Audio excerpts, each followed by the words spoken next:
더불어민주당의 이재명, 국민의힘 윤석열 대선 후보 간의 첫 양자 토론이 앞서 들으신 대로 오늘 31일에 열립니다.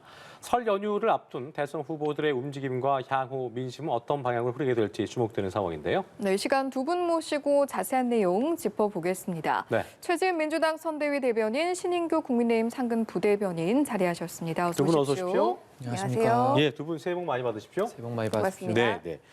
자, 대선을 앞두고 맞이하는 설 명절인 만큼 여야가 명절 민심에 그만큼 촉각을 곤두세울 수밖에 없는 상황인데요.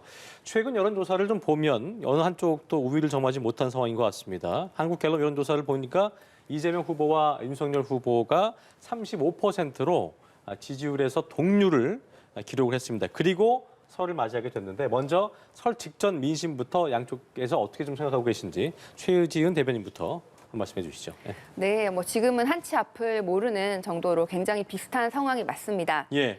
그런데 선거, 특히 대통령 선거라는 것은 미래 비전을 보고 투표하는 것이지 않습니까? 네.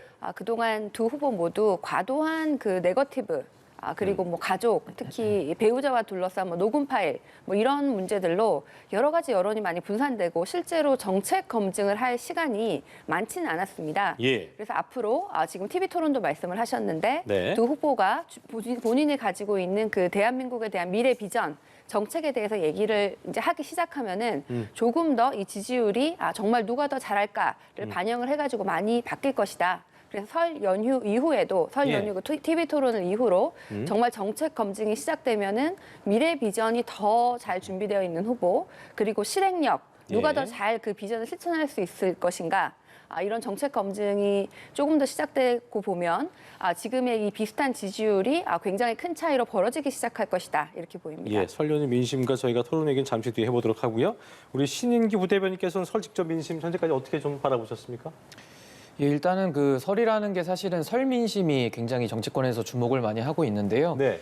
물론 맞습니다. 그러나 이번에는 이제 코로나가 워낙 심해서 지금 이제 가족들이 모이지를 못하지 않겠습니까? 그렇습니다. 그래서 그런 부분이 좀 영향이 예전만큼은 못할 것이다. 저는 이렇게 일단 보고요. 예. 일단 설이 중요한 이유는 설 지나고 나서 일주일만 지나면요, 이제 2월 15일부터 이제 공식 선거 운동이 시작이 됩니다. 예. 이제 그렇게 되면은 사실상 유세전에 들어가기 때문에 그래서 이제 설이 조금 더 마지막 분기점이 될 수 있다는 면에서 굉장히 중요하고요. 네. 윤석열 후보는 사실 많은 부침이 있었습니다만은 최근 2, 3주의 행보를 보면은 짧고 굵은 메시지와 함께 2030 세대에게 특별히 소구력을 가지는 그런 정책들로 지금 이제 지지도를 회복을 하고 있거든요. 예. 근데 지금 윤석열 후보와 이재명 후보가 좀 비등비등한 상황이고 네. 또 안철수 후보는 하락세를 하면서 이제 뭐 10% 내외를 지금 이제 지니고 있는 것 같은데 예. 아무래도 이제 선거 막바지 되면 좀 결집 효과라는 게 이루어집니다. 아무래도 예. 이제 사표 방지 심리가 작동이 되기 때문에 아무래도 양자로 몰릴 가능성이 높고요. 예. 이제 문재인 정부 5년에 대한 종합적인 평가가 이제 이루어질 겁니다. 그리고 이제 윤석열 후보와 이재명 후보에 대한 국정 운영의 능력, 그리고 자질에 대한 검증이 있을 텐데요.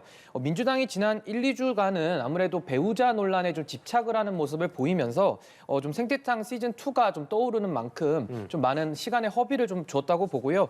이제 앞으로는 조금 그런 역풍이 불만한 그런 네거티브성 그런 공격들은 좀 자제를 하면서 네. 정책 검증으로 나아갔으면 하는 그런 바람이 있습니다. 예.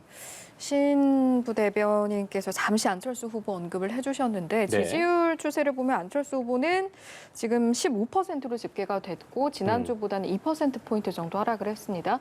그동안 상승세를 좀 보여오다가 이제는 그 상승세가 좀 주춤하면서 정체기에 접어든 모습인데요. 원인을 좀 어떻게 분석하시는지요? 지금 주춤한 것보다 왜 그렇게 15%, 17%까지 상승했을까? 그것을 안철수 후보 본인도 잘 모르고 계실 것 같습니다.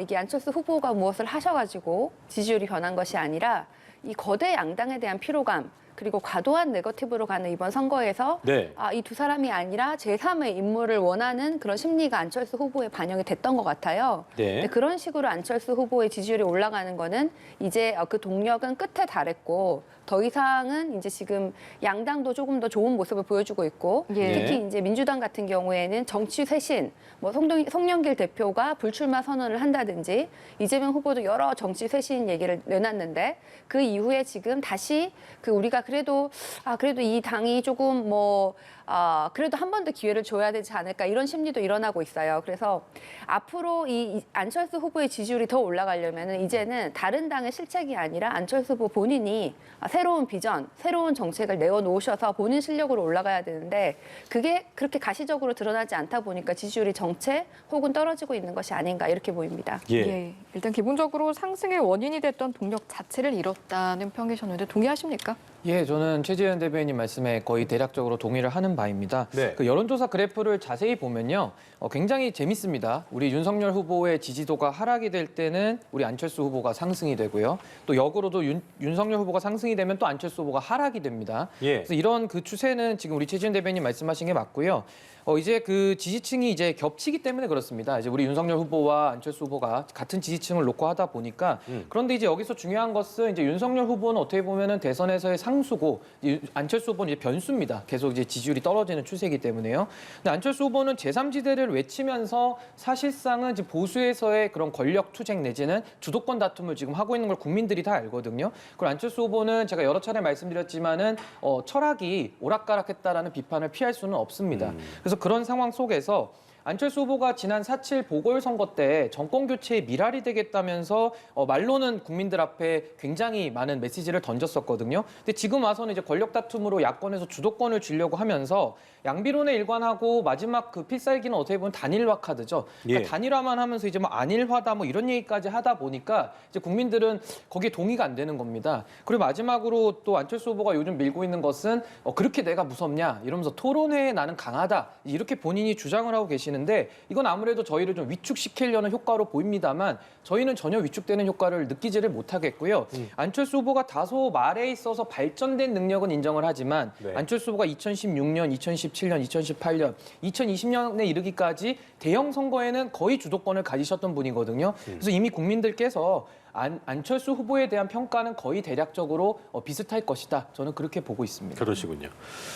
자, 1987년 직선제 이후에 처음으로 이제 그 대선 직전에 설 명절을 맞이하게 됐기 때문에 안개 속 이 같은 지금 같은 어떤 박빙의 안개 속 판세 속에서는 설 민심이 정말 큰 변수가 될 텐데 아까 이제 신 부대변인께서 얘기하신 대로 설 연휴가 지나고 나면 사표 방지 심리 때문에 그냥 그동안에 자신의 표심을 드러내지 않던 그 유권자들이 양쪽으로 분산될 거란 말씀하셨는데 연휴 동안 민심에 가장 영향을 미칠 이슈가 있다면 어떤 게 있을지 좀 짚어보겠습니다. 먼저 한 말씀 해주시죠. 예. 저는 아무래도 경제 이슈지 않나 싶습니다. 경제 이슈다. 예, 최근에 한국의 코스피 그리고 주가 지수가 크게 떨어지는 상황이 있었습니다. 예. 그동안 우리가 코로나라는 아주 그 심각한 상황 속에 전 세계적인 위기 속에 그럼에도 불구하고 유동성이 너무 많아지니까 국가의 재정 정책이라든지 이자율이 너무 싸니까 유동성 때문에 경기는 힘든데 주식 가격은 굉장히 높아지고 예.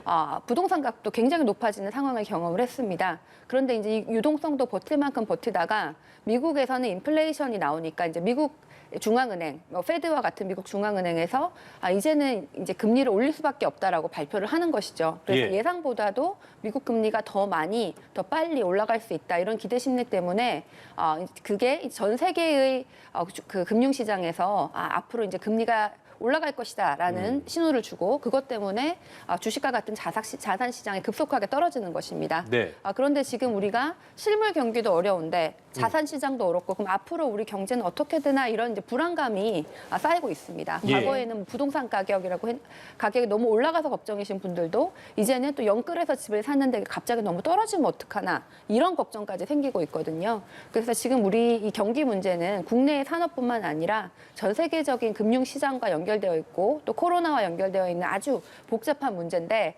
도대체 앞으로 누가 우리 경제 위기 이 상황을 잘 이겨낼 수 있을까? 이런 것들을 국민들이 아마 그 설에 이제 가족들이 예. 모였을 때 그런 얘기를 하실 것 같아요. 뭐 20대 청년 같은 경우에는 내가 지금 가상자산에 투자를 했는데 앞으로 어떻게 될까? 아니면 뭐 주식을 가지고 있었던 분은 주식 양도세를 폐지한다는 데도 있고 아니라고 하는 데도 있는데 어떻게 될까? 이런 얘기를 하다 보면은 아무래도 경제를 좀 잘할 대통령이 누굴까? 예. 그런 생각을 하다 보면 아마 이재명 후보 얘기가 나올 것이고 실제로 이재명 후보가 여론조사에서 엎치락뒤치락 할 때도 경제를 가장 잘할 것 같은 대통령은 항상 1등을 했습니다. 예. 그래서 거기에 그게 큰 변수가 될 것이라고 생각을 하고 심지어 윤석열 후보 같은 경우에는 굉장히 준비 안 된 후보다. 경제 정책이 본인도 오락가락한다라는 그런 비판이 많습니다. 네. 그래서 이제 그런 경제 이슈로 커다란 변수가 돼서 아마 이번 민심에서 대통령 선거 후보의 지지율이 반영이 될 것이라고 보입니다. 네, 경제 이슈를 얘기해 주시면서 윤석열 후보는 좀 준비가 좀 덜 됐다는 그런 비판도 해주셨는데 한 말씀 해주시죠, 김인규 부대변인. 근데 뭐 경제라는 것이 사실 크게 말하면 뭐 부동산도 포함될 수 있을 것이고요. 그리고 일자리 문제가 아마 경제에서는 가장 핵심일 겁니다. 예. 근데 문재인 정부에 이어서 뭐 민주정부 사기, 저는 뭐 별로 좋아하는 말은 아닙니다만 민주당이 그렇게 주장을 하거든요. 그런데 경제가 지금 지난 5년간 살림살이가 많이 나아졌는지 모르겠지만 정말 국민들께서 정말 어렵거든요. 근데 이런 상황 속에서 경제는 이재명이 확실히 하겠다. 그게 얼마만큼 국민들이 동의할지 저는 잘 모르겠습니다.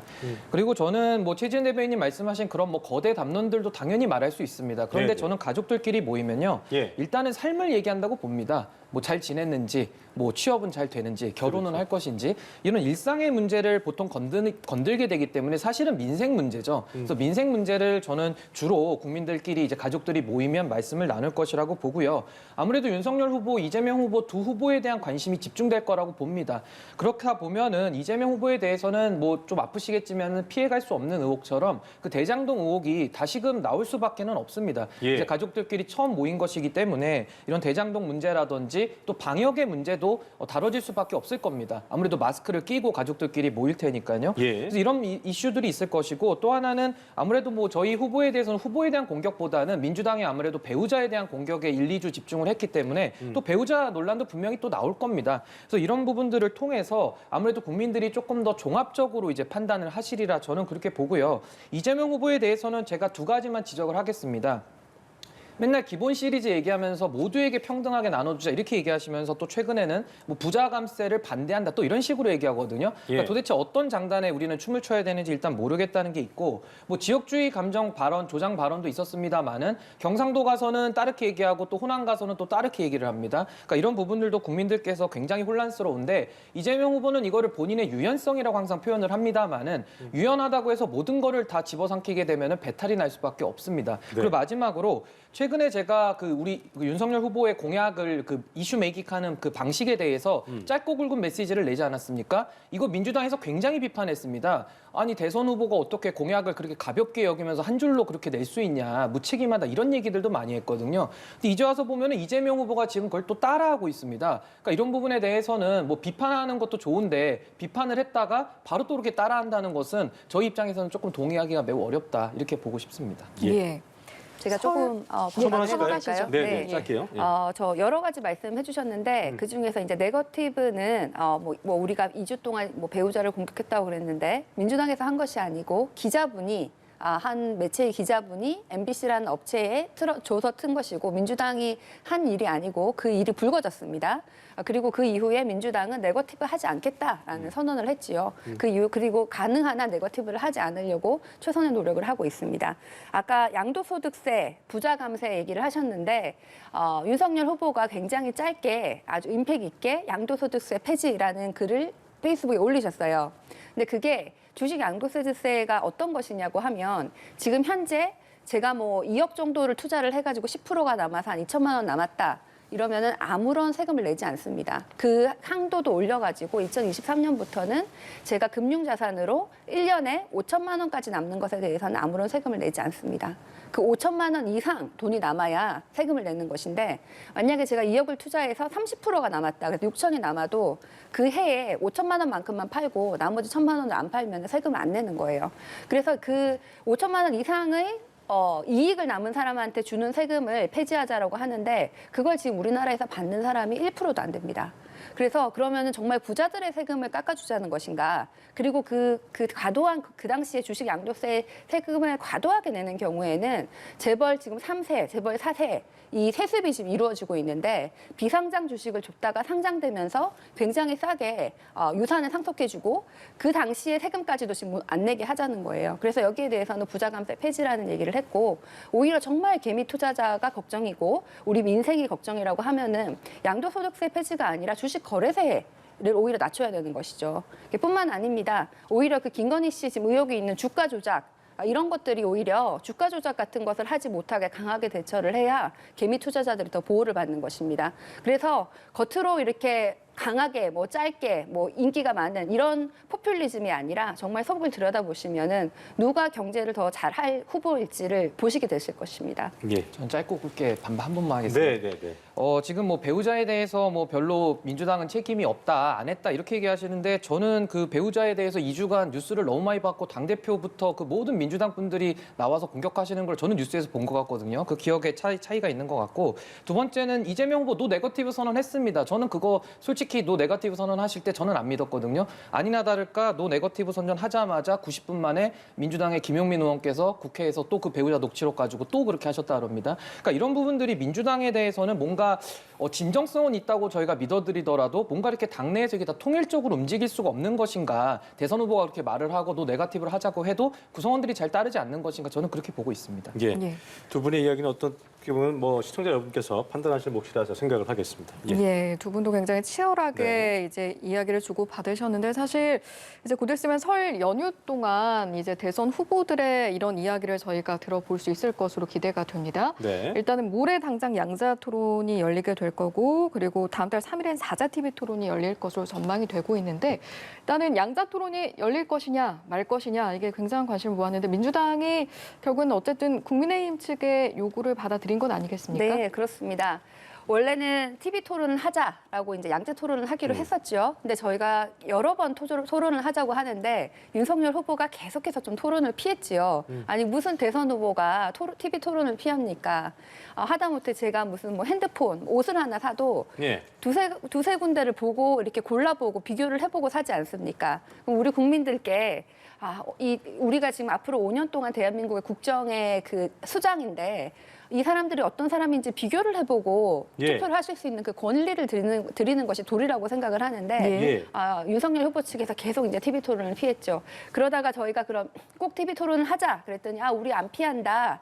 우리 양자로 하자. 그래서 양쪽에 합의를 했는데 그랬더니 이제 안철수 후보나 심상정 후보가 왜 우리는 빼고 하냐라고 얘기를 하셨고 그래서 저희가 그러면은 법원에서 이제 검증을 한 다음에 다자 토론을 해라라고 했고 저희가 좋습니다. 그럼 다자 토론을 하겠습니다라고 했는데 갑자기 윤석열 후보 측에서 다자가 아니고 양자를 하자 이렇게 얘기를 하셔서 그럼 우리는 다자도 하고 양자도 하겠다라고 이렇게 받은 겁니다. 예. 그래서 이제 31일 날은 양자를 하고 며칠 후에는 다자를 하는데 저희는 31일 날 다자 양자를 다 할 생각도 있었고 예. 어떠한 TV 토론이든지 다 임하겠다. 아무 조건 없이 모든 TV 토론에 임하겠다. 그리고 별도로 또 김동연 전 부총리와 따로 이제 만나는 그런 시간을 가지기도 하고요. 예. 뭐 다자든 삼자든 양자든 뭐 어떤 TV 토론이든 국민들께 조금이라도 많은 검증의 기회를 드리는 것이 우리의 도리라고 생각을 합니다. 예. 예. 국민의힘 입장도 들어봐야겠는데요. 양자 토론을 고수한 배경은 어떤 겁니까?